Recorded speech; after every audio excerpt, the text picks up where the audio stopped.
If you followed my work, you know that I consider omega-3 fish oil to be an indispensable part of my daily regimen, and that I've recommended it for my patients and followers for decades. If you're already taking omega-3s, you should know that I've discovered a product so special that it's become my go-to brand. Dr. Jeffrey Bland, one of the luminaries in the world of complementary health, takes omega-3s to a new level. Omega-3 Rejuvenate from Big Bold Health is a premium blend of pure oils from wild-caught Alaskan cod and sockeye salmon, sourced from the pristine waters of Alaska. Unlike most other brands, Omega-3 Rejuvenate does it differently. The product comes straight from the sea into the hands of skilled fishermen, instantly flash frozen, and taken to their specially designed shoreside plant using a low-heat technique to extract the pure amber omega oil that contains all natural and abundant full-spectrum omega-3s, including EPA, DHA, as well as DPA, plus all natural vitamins A and D, and naturally occurring pro-resolving mediators to support cardiovascular, cognitive,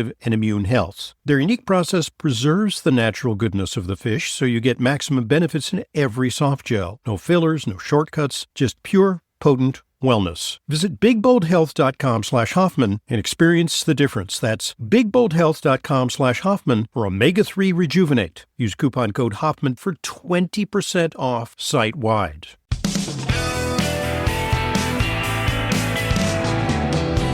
Welcome back to today's Intelligent Medicine Podcast. I'm your host, Dr. Ronald Hoffman. And with me today is Leyla Muden, who is a registered dietitian, but she didn't stop at that. She went and got herself a master's degree, and she had pursued advanced studies, had a sojourn that was probably really eye-opening for you, working with the late, great Dr. Atkins. And then came to work with me over many years. We've been collaborating for a long time. Leyla has her own practice. Where can people find out about your own practice? First you want to listen to this podcast. You could find out more. Go to drhoffman.com, go to About. You'll see my page there and how to reach me if you're interested in making an appointment. Yeah, indeed, because, we are of like minds, and you can kind of get the whole approach that we developed together via her consultations. Okay, so what's her next question, Leyla? We've got from Marianne here.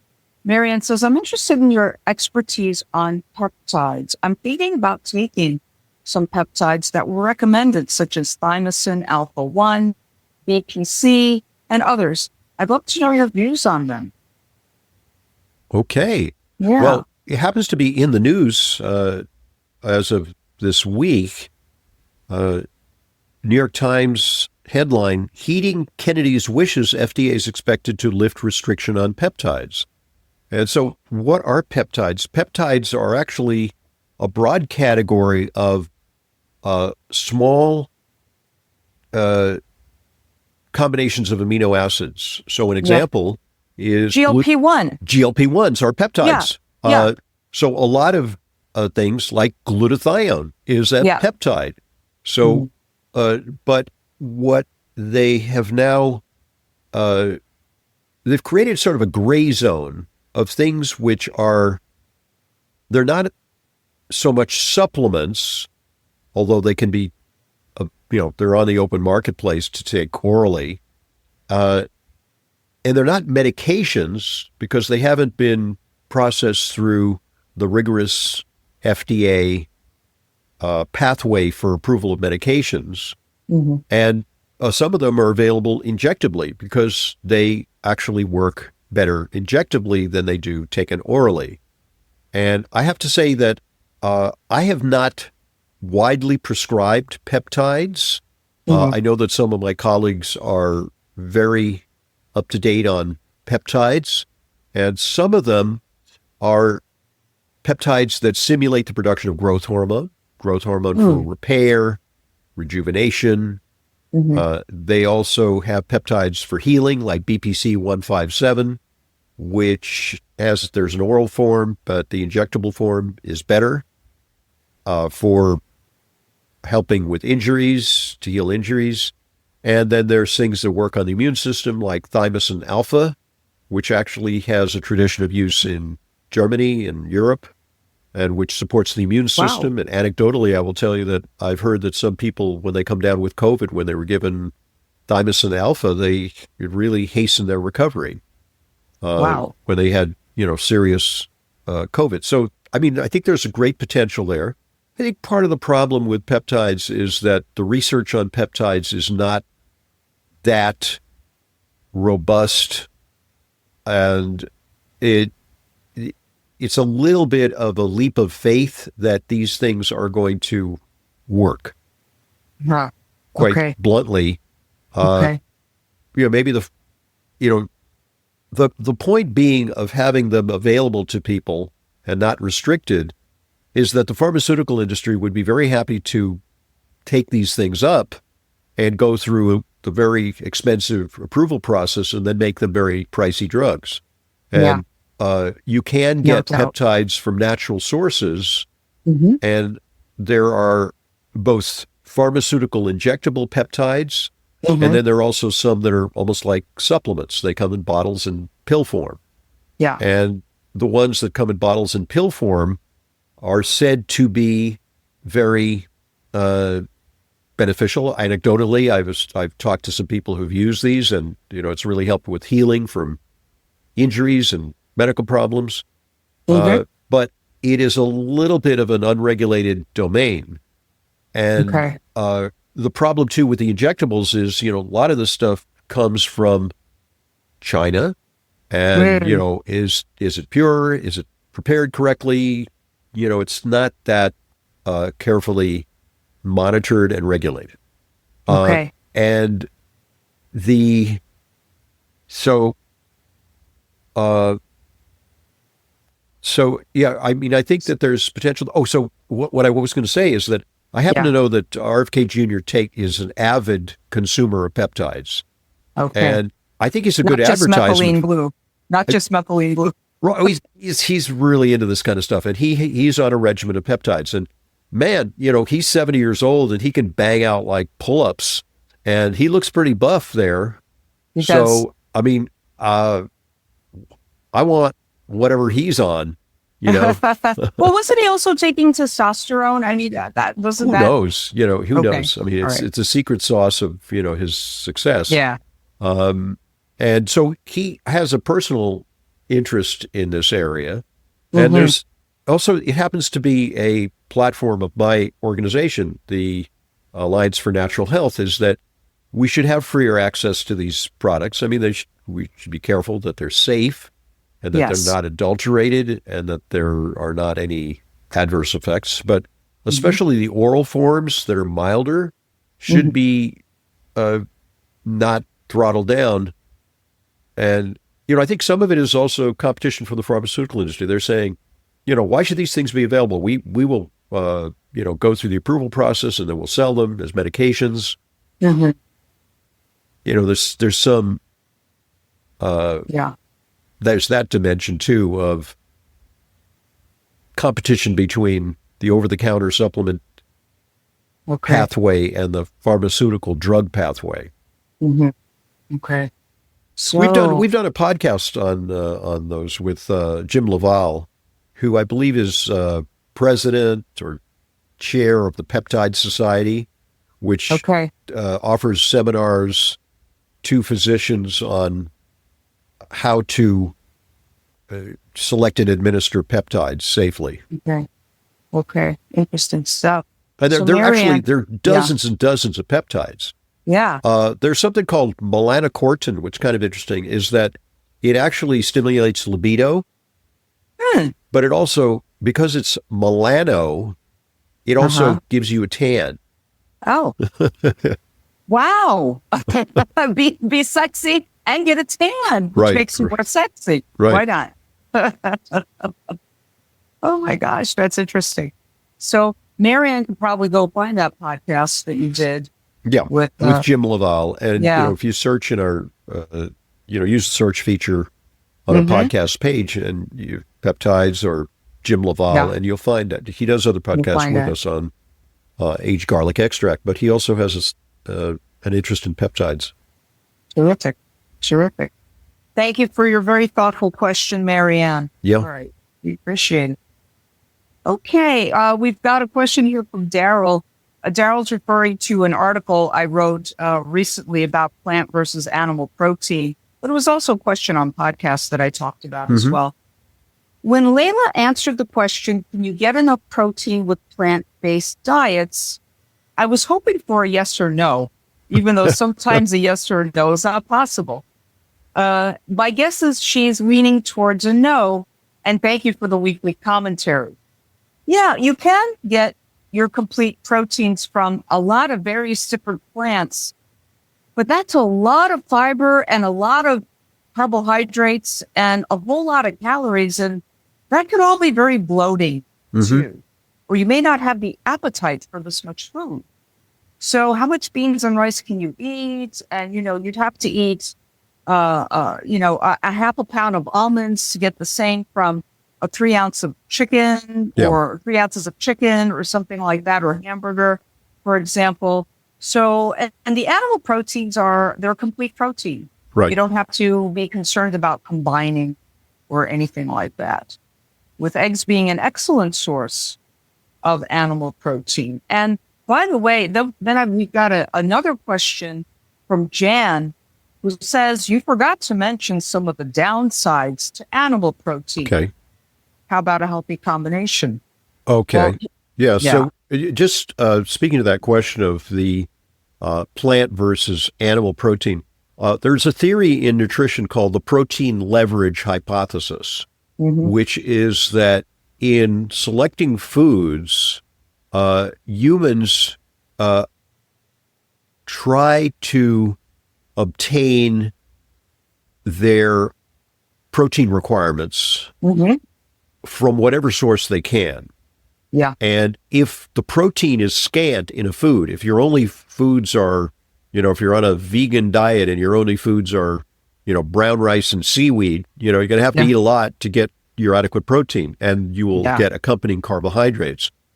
There is actually no carbohydrate requirement for humans. Humans can subsist without carbohydrates. Absolutely. This is a fallacy that you need a certain portion of, correct. Yeah. There's no such thing as an essential carbohydrate. But there are essential fatty acids. Yes. We need them as building blocks for the eicosanoids in our body and for our cell membranes. And there is a definite requirement for protein because our bodies are made of amino acids. So with this protein leverage thing, the notion is that you can satisfy your protein requirements with a less overall caloric intake than if you look to plant sources, which are often, as you say, accompanied by other certainly starch and carbohydrates. And now finally, with the new dietary guidelines for Americans, where the protein requirement is actually increased, you have to eat a whole lot more plant foods. It's a whole lot of food and a whole lot of carbohydrates. You will gain weight eventually. It will happen unless you're running 11 miles a day. Yeah. Possibly. Then you're entitled to eat more carbohydrates. I mean, like look at these Tour de France bicyclists. Yes. They part of their job is to eat. They have to consume 7,000 to 9,000 calories per day to sustain that. They're drinking sugary beverages like hummingbirds while they're on their bike. It's a science to propel them. But the vast majority of people are not doing that, Right. And with regard to the, when Jan is asking, you forgot to mention some of the downsides to animal protein. Dr. Huffman, the only downsides I could think of is very processed animal protein or tainted animal protein with antibiotics, hormones. I'm talking about commercial meat, commercial chicken. Right. Because these are also sources of heavy metals like arsenic. It's in the chicken feed of commercial chicken. That would be the only downside to protein. Hormones, pesticide residues from the feed they give them. Herbicide residues. The animal protein in and of itself, there's no downside. Well, I found out something very interesting when I was in New Zealand. We visited a farm, and on this farm, they raise primarily sheep, venison, and cattle. And, so he mentioned that his biggest customer is U.S. Costco. Why? Because when you go to Costco and you want grain-fed, natural, organic stuff, it comes from New Zealand. They said that there's only one feedlot, one small feedlot in all of New Zealand. In other words, in the United States, cattle graze sometimes, or they're in CAFOs, which are industrial farms. And then they go to a feedlot where they are fed corn and other, grains to soybeans. Get marbled, to in effect become obese. Yeah, so that there's a fattier content because it's thought to be desirable.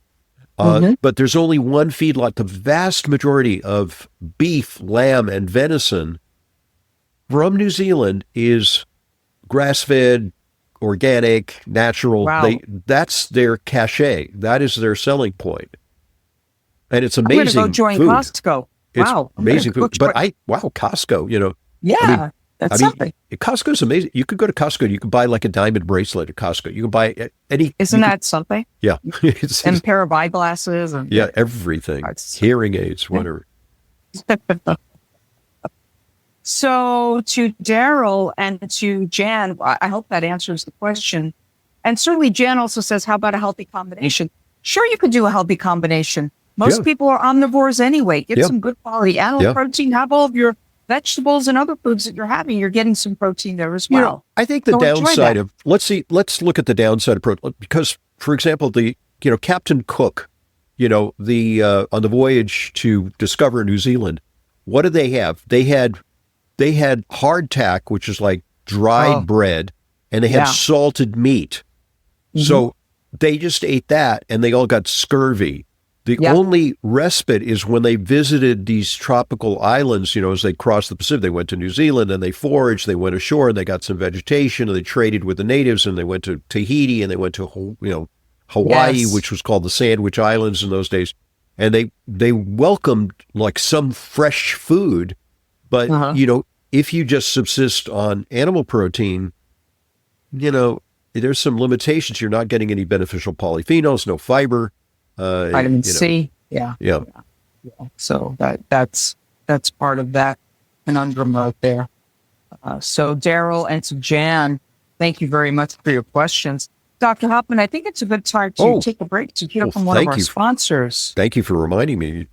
That's an important part of the program because, these messages, don't consider them an intrusion. They are informative. And we want to share the information about the sponsors that we believe in and who support us. So here goes. Listen up.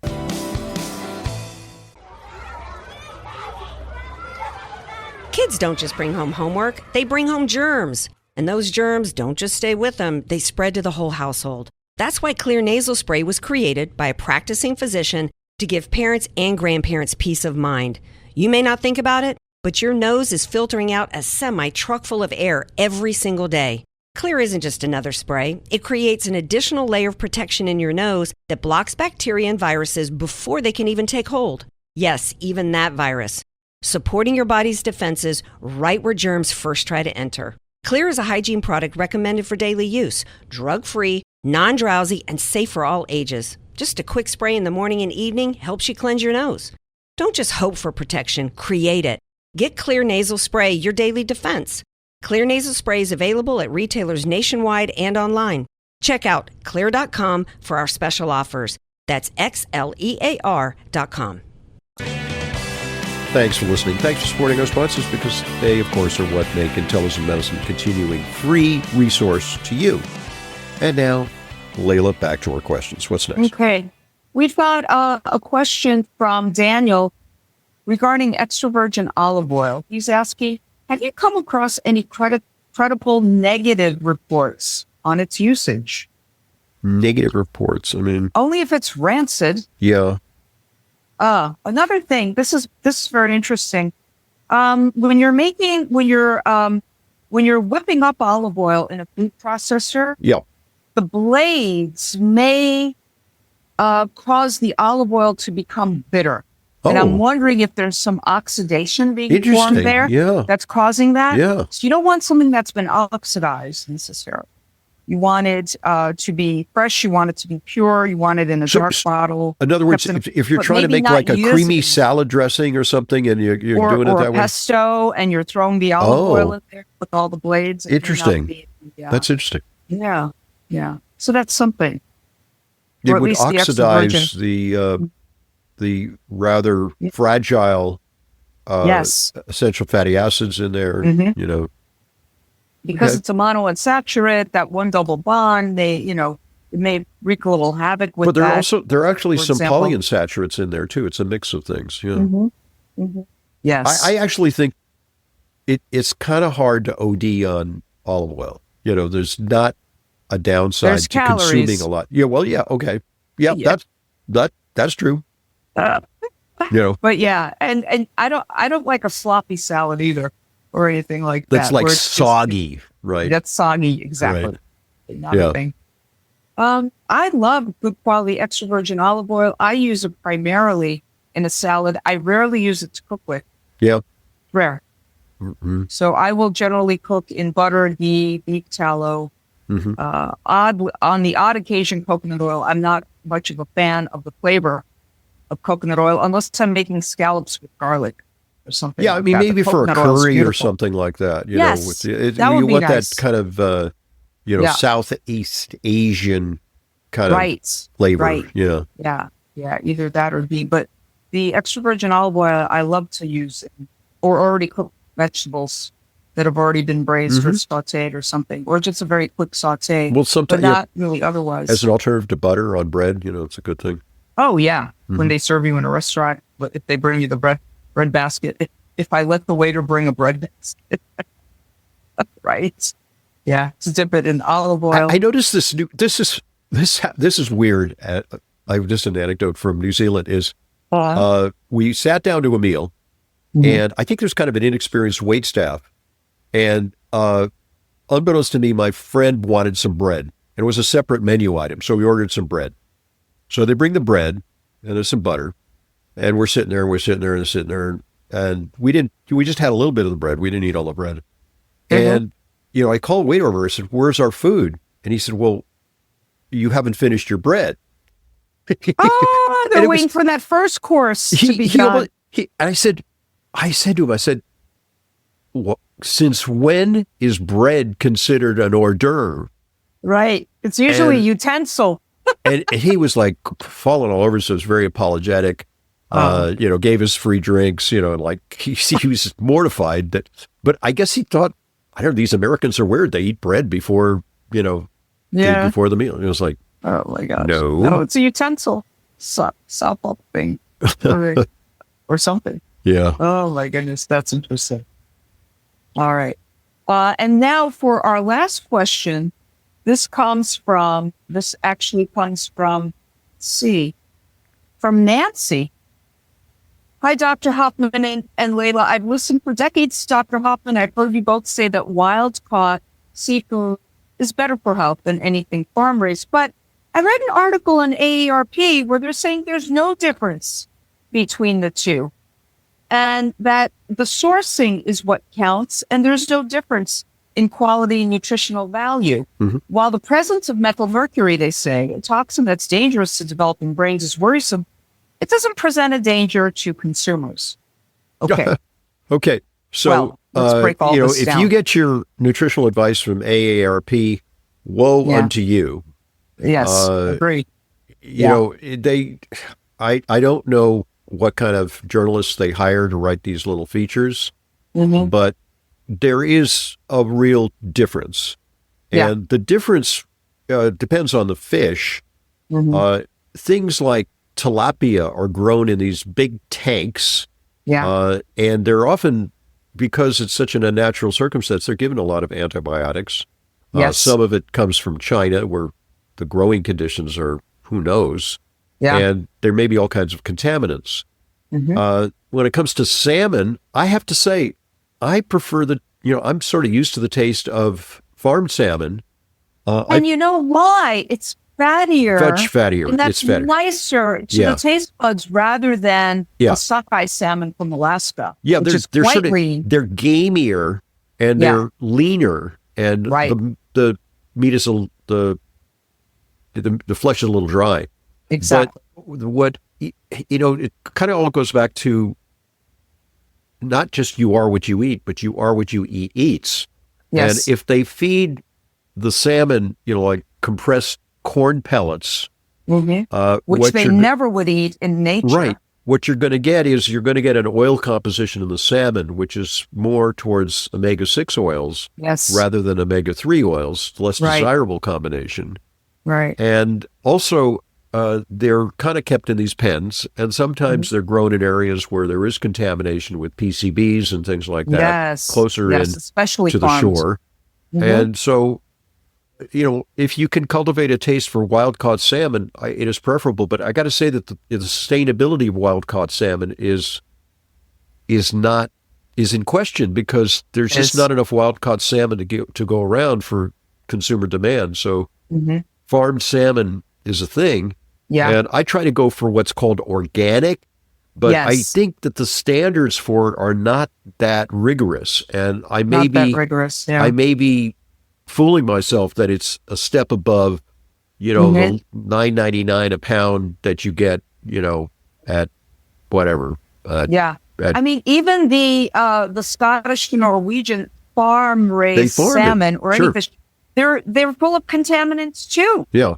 So it doesn't matter where, it's the farming practice. Yeah, and the main thing, really main concern is with PCBs, polychlorinated biphenyls, which are used in electrical equipment and things like that, and which have found their way into offshore regions where they tend to put these pens. And I've seen the pens. They're these.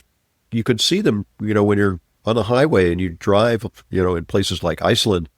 And you see these circles in the water, and that's the salmon farms, in many parts of the world. Yeah. I know in Southeast Asia, some places anyway, I think particularly China, they've got so much, for example, shrimp, farmed shrimp, that it's equivalent to sewer water. Yeah. I mean, you have to think about the waste products, and that's the reason for throwing in so much more antibiotics. We should not be consuming it that way. Yeah.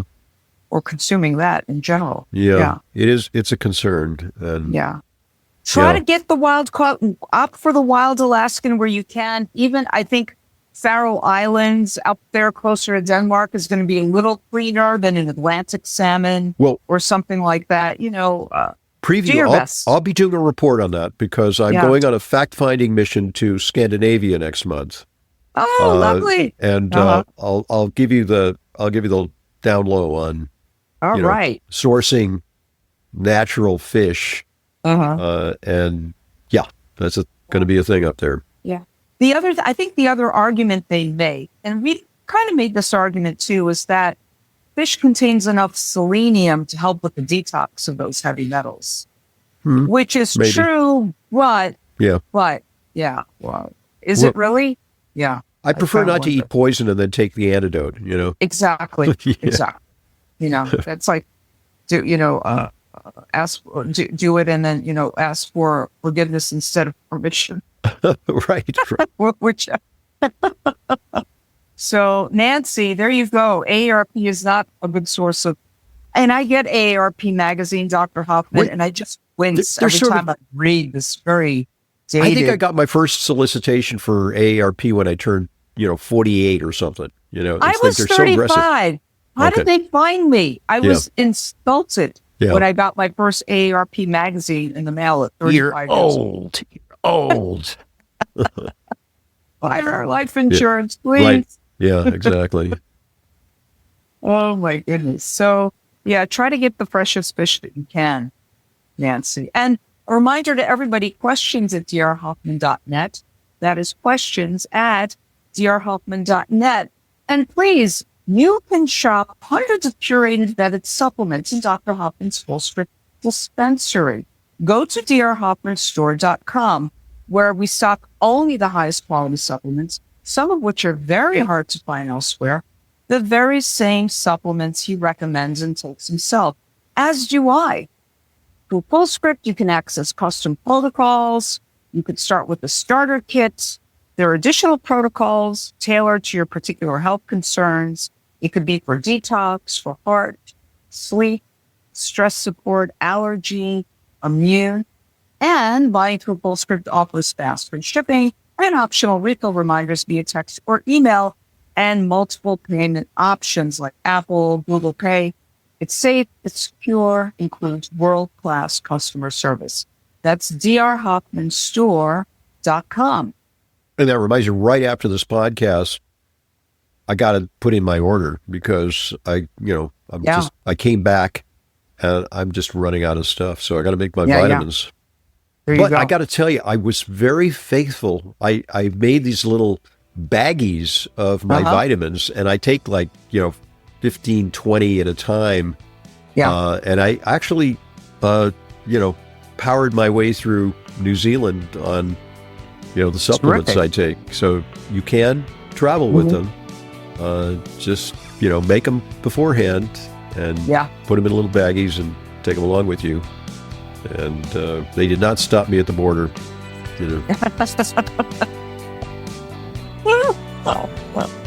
Okay. Good stuff. All right. Yeah. Well, thank you, everybody. Okay. Hopefully I'll return in a less jet-lagged state. I hopefully did make some sense. Maybe it's the creatine. You did. Maybe it's the melatonin. All of the above. Yeah. Until next week. Yes. I'm Dr. Ron Hoffman, today with Leyla. It's our weekly Q&A with Leyla, and this is the Intelligent Medicine Podcast. I want to thank you for listening to the Intelligent Medicine Podcast. Follow us on Apple Podcasts, Spotify, Amazon Music, or your favorite podcast app, and get new episodes automatically downloaded every weekday. And please give us a rating and review. It truly helps new people discover intelligent medicine.